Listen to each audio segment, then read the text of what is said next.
Judge Janine, Chief Protocol Officer. Thank you. Don't tell Monica. She's a strong leader. She just made television. She's tough, sir. Okay. Thank you very much, everybody. It's an honor to be here for our friend Sergio Gore. Today we're thrilled to be in a swear-in for the next ambassador to India and special envoy to South and Central Asia, which is a big deal, and Sergio will handle it better than anybody could handle it. So I just want to congratulate Sergio. Come here a minute, Sergio. So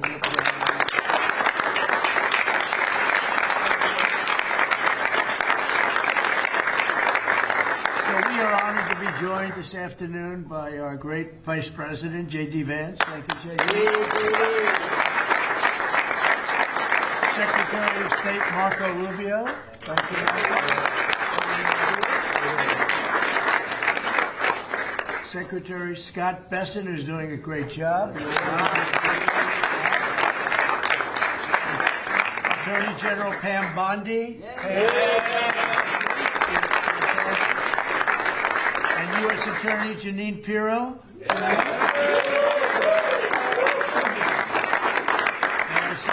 D.C. is a very safe place, Jeanine, right? Very safe place, and we got to keep it going. Yes. Along with Senators Lindsey Graham, Jim Risch, Tommy Tuberville, and Katie Britt. And I will give you an exemption because, you know, they're supposed to be right now in the Senate. And if you guys want to sneak out, nobody will see you leaving. Do you want to do that, Lindsey, or do you want to stay here? Okay, you sneak out anytime you want. Thank you. We don't want to screw up any votes, do we? Amen. Okay, thank you. Thank you for being here. But we're also very honored to be joined by Mrs. a very special woman who I unfortunately have seen a lot of lately on television for the wrong reasons. A woman who is great, who Charlie said is the greatest of anybody he knew, best friends and best everything, Erica Kirk. So thank you very much.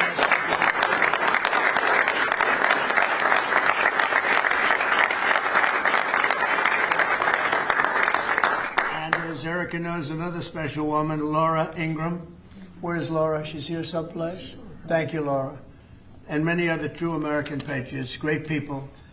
1 year ago, Sergio played a key role in helping us secure the most consequential presidential election victory in the history of our country.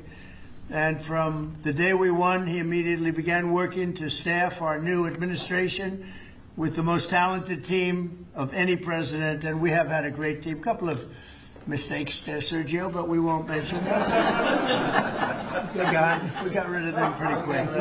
We found a couple we weren't thrilled with. We got them out of here. But as my director of office and presidential personnel from the early days of transition, Sergio's leadership was essential to fulfilling the historic mandate entrusted to us by the American people. And that's what we've done with the help. Here at the White House, we set new benchmarks for presidential staffing. Nobody's done it, I think, hopefully better, but certainly quicker. But I don't think anybody's done it better. We have great people, surrounded by the people that I really do love and like and respect. But we hired 4,000 appointees across every federal department in record time, including over 1,000 appointments on day one. So before we even got started, we had over 1,000 people working for us. Under Sergio's leadership, federal agencies and departments reached staffing levels of 95%, and that's faster than any administration in modern day history. And prior to his work on behalf of my 2024 campaign, Sergio had tremendous success as an entrepreneur in the publishing world.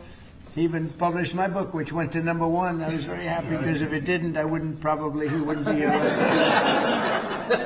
But now I'm trusting Sergio to help strengthen one of our country's most important international relationships, and that's the strategic partnership with the Republic of India. It's a big deal. India is home to one of the world's oldest civilizations, the largest country in the world, actually, and it's got over 1.5 billion people. And we have a fantastic relationship with the Prime Minister, Modi, and Sergio has only enhanced that because he's become already friendly with the Prime Minister, knowing that Sergio is going to be the ambassador they would call constantly to say, let's get to know this man, and they like what they see. So I know you're going to have a great success over this. It's a very important relationship. but it's also the fastest growing middle class, and it's an important economic and strategic security partner in the Indo-Pacific region. It's an amazing country, actually. 1.5 billion people. China has 1.4 billion. Those are two big countries.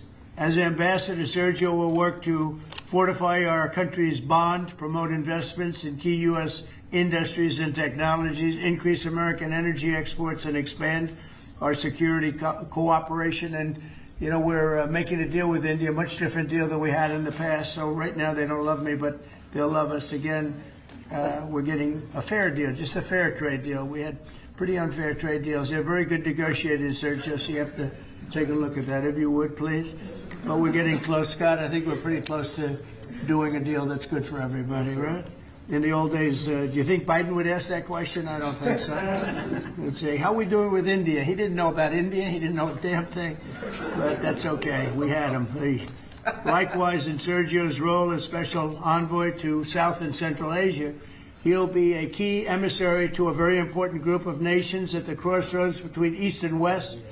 And last week, I was honored to host the leaders of 5 Central Asian countries here in the White House, and Sergio will be helping with all of that. We had an amazing meeting the other night at the White House, and I'm confident that Sergio will do an outstanding job and make our country and all of his friends very proud.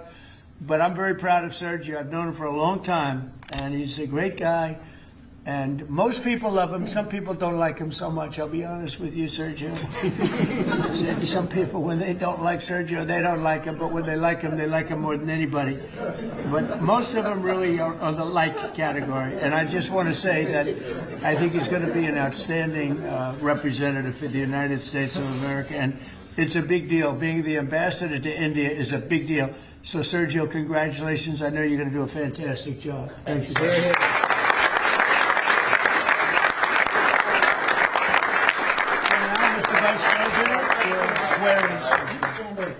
Okay. Swear him in here. Left hand on the Bible, right hand out. Thank you. Thank you, Judge. I appreciate the assistance. We have such a crowd here, you think we're swearing in a vice president, sir. Okay. Please repeat after me.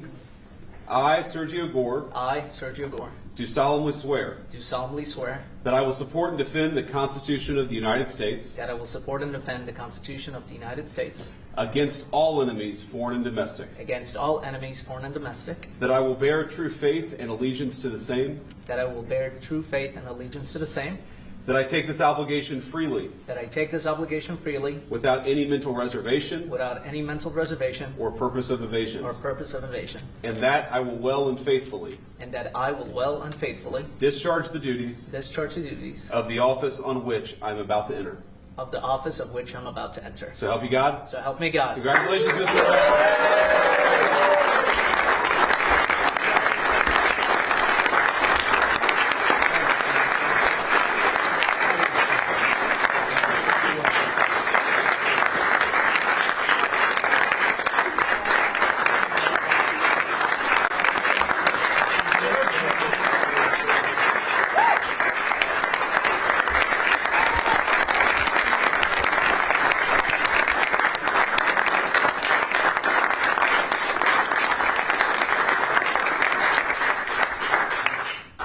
Mr. President, this is an honor of a lifetime. I want to thank first you, what you have done for this country before you came back in, the trouble that this country was facing. I mean, frankly, we were screwed.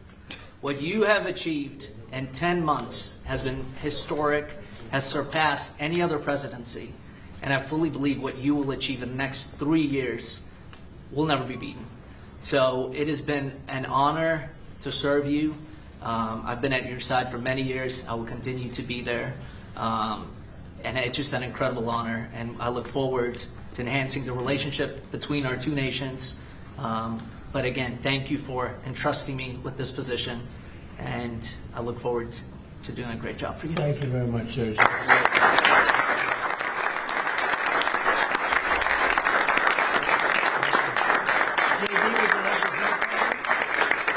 Thank you, sir. First of all, congratulations, Sergio. You're going to be a great ambassador, a great representative to the country of India, which the President and I both love.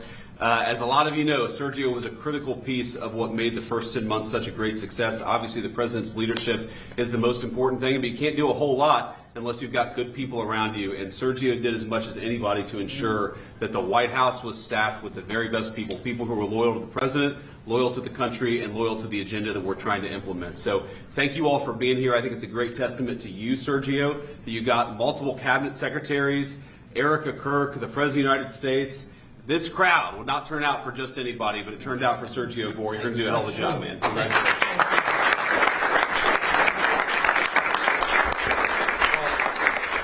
Just to echo what Sergio said, Mr. President, you've done a lot for this country, more than any other president has in such a short period of time.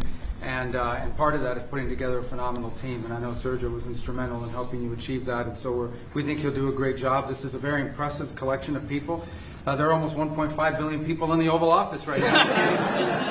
But Sergio's going to do a phenomenal job. Those of us who've known him, so many of his friends that are here and family as well, that know how hard he works, 24 hours, 7 days a week. And that's what it takes to work in this administration, because of how much you're pushing our country forward around the world and here at home. And we know Sergio will do a great job. So congratulations, Sergio. You're going to do a phenomenal job. Thank you. Thank you. Janine, please. Well, I'm very proud to be here with Sergio, my friend, who's been my friend for many years.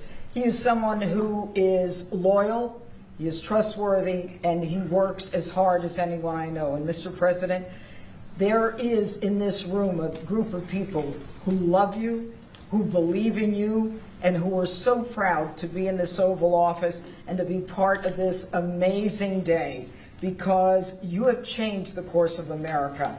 You, and thank you, Sergio, for what you've done. God bless you both. Thank you.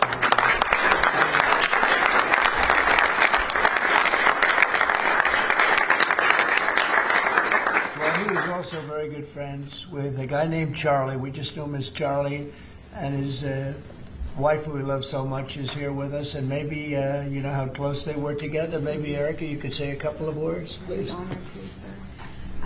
Charlie loved you. It's hard not to get emotional because I know that he would have been the first phone call when he found out that you were going to be taking this position. And the way that I was able to witness the two of you work together for years and to champion and support the president was absolutely humbling to witness. And I am so proud of you.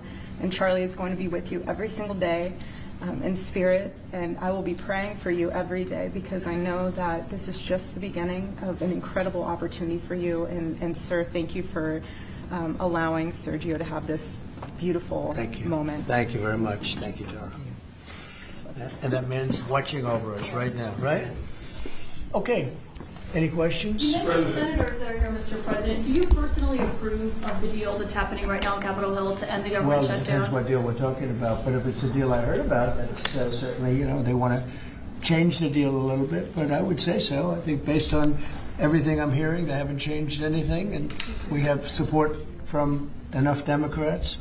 And we're going to be opening up our country. It's too bad it was closed, but we'll be opening up our country very quickly. Mr. President, that deal does reverse the mass firings your administration put through during the shutdown. Did you sign off on that, and will you abide by that if this passes? Well, I will be. I'll abide by the deal. The deal is very good. We're not going to be giving $1.5 trillion to people that came in from jails and from, you know, the gangs and drug dealers and all of these others that they wanted to be given health care, which would have hurt our health care system. I hope that we're going to be able to have a health care where Lindsay and I were discussing it, Jim and I were discussing it, and Katie, we discussed it. We want a health care system where we pay the money to the people instead of the insurance companies. And I tell you, we're going to be working on that very hard over the next short period of time, where the people get the money. We're talking about trillions and trillions of dollars where the people get the money. Yes, please. The Syria president, sir, could you update us on your meeting? Did you come to any agreements? Say it. With the leader of Syria you had earlier, did you come to any agreements today? Well, I've had an agreement with him. He's a very strong leader. He comes from a very tough place, and he's a tough guy. I liked him. I get along with him. The president, the new president of Syria. And we'll do everything we can to make Syria successful because that's part of the Middle East. We have peace now in the Middle East, first time that anyone can remember that ever happening. And,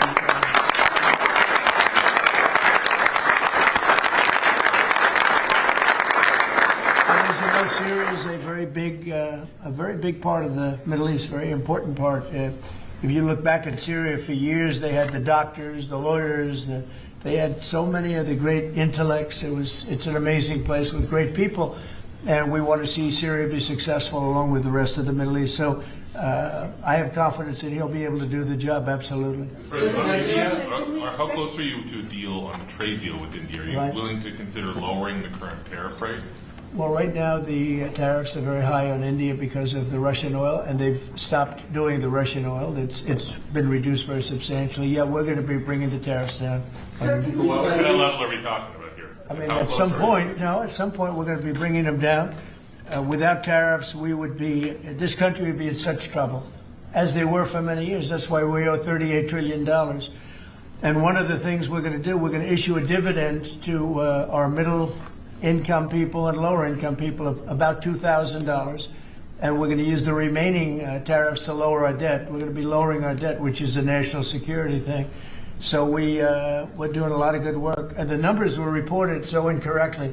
The real numbers are trillions of dollars have been taken in or gotten in terms of investment from the tariffs. And so if that were ever reversed, it would be a disaster. Frankly, it would be a national security problem for our country. And nobody thinks it's going to be reversed. I think we had a very good court case. As you know, it's before the Supreme Court right now. But if that were ever reversed, people are saying, oh, it's $1 billion. Some people said, oh, it's $2 billion. Well, that obviously we can handle very easily. But this is trillions of dollars we're talking about in terms of the tariff income and all the investment income that's come into our country. We have more than, I would say right now, more than $18 trillion. The biggest number ever is a tiny fraction of that for any country. China, the United States, the biggest number ever. If you look at the past administration, Biden, he did less than $1 trillion in 4 years. We're over 18 trillion. By the time my first year ends, we're going to have over $20 trillion of investment coming into the United States. It's unheard of. We have AI factories. We're leading China by a lot. We have cars and car plants coming in by more than we've ever had built before. All of that would go away if we lose the tariff case. So all of it would go away. So they're not giving the right numbers. It would be an economic disaster. It would be a national security disaster if we lost the case in the Supreme Court. Can we expect tariff Yes. rebate? This is an idea that you've been talking about for months. This is going to directly and positively impact millions of Americans. Why was this important for you to do, and when can Americans expect that rebate? So I've been talking about it for a long time, the dividend to people that, have suffered under the Biden administration. So Biden had the highest inflation in history, and we now are at a very low point. We're going to be hitting 1.5% pretty soon. So we're at a low point, and he was a high point. We did that. Food prices are way down. It's all coming down. And the biggest decrease, of course, is energy. And, as goes energy, goes everything else. Because when energy comes down, the oil, the electric, I think you're going to see $2 gasoline or something very close to that. In fact, we're already in the twos. But I think you're going to be seeing very soon $2 gasoline. That's like the equivalent of a massive tax cut. But in addition to that, the great big beautiful bill gives you a very, very big tax cut. And then you have no tax on tips, no tax on Social Security, and no tax on overtime for the middle income and for even, frankly, anybody. But you have no tax, and the no tax on tips has turned out to be a tremendous thing. But when you think no tax on tips, no tax on overtime, and no tax on Social Security for our seniors, it's the great big beautiful bill, which has been mischaracterized. But now people they don't want to talk about it because it's so good, the enemy, because it's so good for everybody. It's the greatest piece of legislation ever passed in the history of our country in terms of size. And hence they call it the big beautiful bill, or the one big beautiful. I call it the great big beautiful bill. It's an amazing bill for the middle class. It's an amazing bill for jobs. We've never passed anything like it. And in my first administration, so we had the greatest economy. Everything was good, but we're really outdoing it this time because we have investments coming in largely because of tariffs. And I think because of November 5th, the election result. But we have investments coming in like we've never had before. The deal that shut down, Mr. President, includes a vote. Behind you, Caitlin, behind you. Thank you. Thank you, Katie. On Syria, can we expect an announcement on a pact between Syria and Israel, or an announcement on them joining the anti-ISIS Yeah, you can coalition? expect some announcements on Syria. We want to see Syria become a country that's very successful, and I think this leader can do it. I really do. I think this leader can do it. And people said he's had a rough past. We've all had rough pasts. But he has had a rough past, and I think, frankly, if you didn't have a rough past, you wouldn't have a chance. He gets along very well with Turkey, with President Erdogan, who's a great leader. Erdogan's a great leader, and very much in favor of what's happening in Syria. We have to make Syria work. Syria is a big part of the Middle East, and I will tell you, I think it is working and really well. We're working also with Israel on, getting along with Syria, getting along with everybody. And that's working amazingly. As you know, Hamas has given us back numerous bodies. It sounds pretty gruesome, but it's something the parents want more than if their son had been living. Hard to believe. I've seen all of the parents, so many of the parents, and getting back the body of their son, their dead son, is as vital to them, as important to them, as if the boy was generally the boy. The boy was alive. And as you know, over the last 4 or 5 days, we've gotten a lot of the additional bodies that they said they were going to. They've worked very hard to do that. So we have peace in the Middle East. It's a great thing, and nobody's ever seen anything quite like it. Actually, I'm meeting with the Syrian trade talks president with today, Switzerland. Mr. You posted President. last week about your talks with Switzerland. We're reporting that you're near a deal that would lower their rate to With 50%. Switzerland? Yeah. We're working on a deal to get their tariffs a little bit lower because. 15% is what we're hearing. Is No, that I haven't said any number, but we're going to be working on something to help Switzerland along. We hit Switzerland very hard. We want Switzerland to remain successful, and we're a part of Switzerland in the sense that they've been a very good ally. Yeah, we're working on them and some others, and we're working on others to increase them a little bit too. How close is it with Switzerland? Switzerland? What? You have something to do with No, Switzerland? I'm just curious. He wants to buy a watch. He wants to buy a watch. He wants to buy a nice watch. He's a cheese. He wants to buy a nice Rolex. Right? We'll give Rolex some publicity.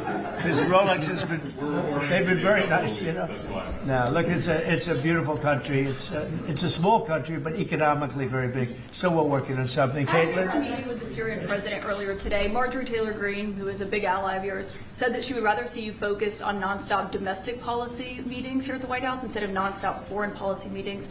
What's your response to her saying that, and also saying that grocery prices are up and not down, as you've said? Yeah, so I don't know what happened to Marjorie. She's a nice woman, but I don't know what happened. She's lost her way, I think. But I have to view the presidency as a worldwide situation, not locally. I mean, we could have a world that's on fire where wars come to our shores very easily if you had a bad president. We had a horrible president, and we ended up with Russia-Ukraine, and we ended up with other disasters, too. Don't forget, I put out 8 wars, 9 to come. I think I'll get the other one taken care of. But I put out 8 wars, and look at the damage that Russia-Ukraine has done to us as a country. I mean, we spent $350 billion. We're not spending any money anymore. Now they pay us through NATO. I got NATO to go from 2% to 5%. Well, that's very important. When you're president, you really sort of have to watch over the world because you're going to be dragged into it. Otherwise, you're going to be dragged into a world war. I think if I weren't president, first of all, that war would have never happened if I was president. And if I weren't president, that war could have led to World War III. It won't. It's not going to anymore. But when I first got in, I said, wow, this situation could lead to World War III. And I got NATO together. I got everybody together. But with all of that, I passed a great, big, beautiful bill, which is the biggest tax cuts in the history of our country. So when somebody like Marjorie Taylor Greene, who's now catering to the other side, I don't know what, I guess she's, got some kind of an act going, but I'm surprised at her. But when somebody like Marjorie goes over and starts making statements like that, it shows she doesn't know. I don't devote a lot of my time. Let me give you another example. China. China was going to hit us with rare earth. Now, everybody says, well, what does that mean? Magnets. If China refused to give magnets, because they have a monopoly on magnets, because they were allowed to happen over a 32-year period, there wouldn't be a car made in the entire world. There wouldn't be a radio. There wouldn't be a television. There wouldn't be internet. There wouldn't be anything because magnets are such a part. Now, nobody knows what magnets are. and not overly sophisticated, but to build a magnet system would take 2 years. So if I weren't able to say to China, look, if you're going to do that to us, we're going to charge you 158% tariff. It was 100% on top of 58%. And China called up immediately and said, we will make peace. And we made peace. We made a great deal. We made an unbelievable deal. China's paying tariffs to the United States, not the United States paying tariffs to China, which has always been the way it was. Nobody can believe these deals. But so when somebody makes a statement about he's devoting time to the world, well, the world is the United States, because if the world's in trouble or if the world is ripping us off, you know, the world was ripping us off before I came here. Europe was getting massive tariffs. They were sending us 9-10 million cars a year. We were sending them none. They were not taking our agriculture. We were taking massive amounts of their. It was so unfair. Now we have a deal where $950 billion is coming into the United States because of me and because of tariffs. So if I don't do all these things, our country is doing very poorly. So, you know, it's easy to say, oh, don't worry about the world. But the world is turning out to be our biggest customer. The world was on fire. And we could have been in that fire very easily if you didn't have a president that knew what he was doing. Can you guarantee to Americans that travel is going to go back to normal once the government all the air travel better than normal. You know why? When the government reopens. Yeah, sure. It'll be much better than normal because we're buying the most sophisticated avionics and, you know, technology for our control towers. And we didn't have that. We had a guy named Buttigieg. Edge is the best way. Just say 2 edges, like off the edge of a cliff, which is where they were taking us, by the way. Buttigieg was the Secretary of Transportation, and he spent billions of dollars trying to patch together our air traffic control system, which was a conglomeration of all different systems in all different cities. They had hundreds of companies working on it. And they were spending billions of dollars. And when they turned it on, it didn't work. It didn't even work a little bit. That's why you had a helicopter crashing into an airplane, that if we had a great system, bells and whistles would have started going off. So we are now in the process. We're in final bids of getting the finest system anywhere in the world. I've analyzed it. Sean Duffy has been working really hard on it, doing a fantastic job, by the way. And over the next 2 or 3 weeks, we'll be handing out the finest air traffic control system anywhere in the world. All the towers will be equipped. They were going copper wire into glass wire into other types of wire. And if you knew anything, you know copper wire doesn't work with glass. You know glass doesn't work with other substances. And they spent billions of dollars, and when they turned it on, nothing happened. Okay? We're getting the most sophisticated, all brand new. All brand new. Every control tower will have the same exact system. It'll be the most sophisticated system by far in the world. And what we've done